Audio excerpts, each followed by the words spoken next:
Il est 7h40, Nico Saliagas, l'heure de retrouver Jean-Michel Apathy. C'est une information que nous révèle le journal Libération ce matin. Carlos Ghosn n'est plus résident fiscal français depuis 2012.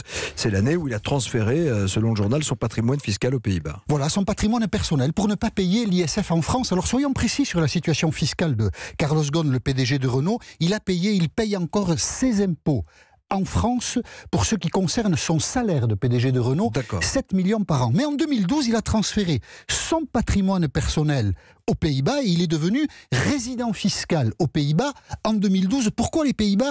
Parce que Renault-Nissan, l'alliance Renault-Nissan, a son siège social à Amsterdam. Et donc, il a transféré ses biens là-bas. Comme ça, il ne paye plus depuis 2012 l'impôt sur la fortune en France, et il ne le paye pas aux Pays-Bas, parce qu'il n'y a pas d'ISF aux Pays-Bas. Donc, bravo Carlos. Alors, rien d'illégal, mais sur le plan symbolique, en pleine crise des Gilets jaunes, c'est évidemment énorme, parce que les Gilets jaunes dénoncent l'égoïsme et le manque de solidarité des élites.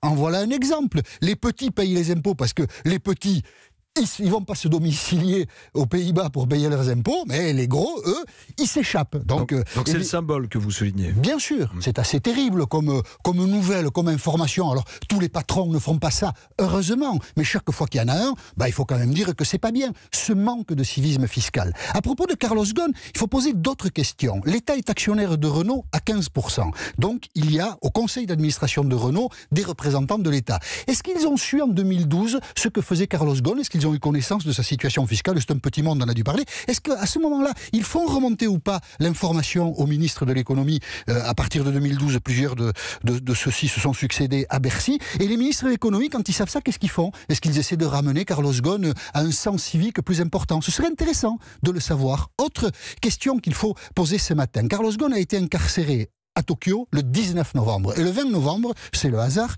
Bruno Le Maire, ministre de l'économie, est invité de la matinale de France Inter. Il est interrogé sur Carlos Ghosn et Libération donne la réponse de Bruno Le Maire ce matin sur France le 20 novembre. Il n'y a rien de particulier, dit Bruno Le Maire, à signaler sur le statut fiscal de Carlos Ghosn. Ben oui, il y a des choses particulières à signaler. Alors, soit Bruno Le Maire n'avait aucune information sur le statut fiscal de Carlos Ghosn, il raconte n'importe quoi au micro pour s'échapper de la question, c'est très possible, soit il connaissait le statut fiscal personnel particulier de Carlos Ghosn et il fait un mensonge. Oui, parce que c'est pas illégal. Donc, dans ces cas-là, il préfère éviter. Voilà, c'est ça. Mais bon, ce serait intéressant que Bruno Le Maire le dise. Dernier point, les Gilets jaunes critiquent souvent la presse en disant « la presse nous ment, nous désinforme, elle est au domaine des milliardaires ». Eh bien là, c'est la presse qui révèle cette information. Donc ce matin, pour clouer le bec aux Gilets jaunes, on va dire « bravo Libération ».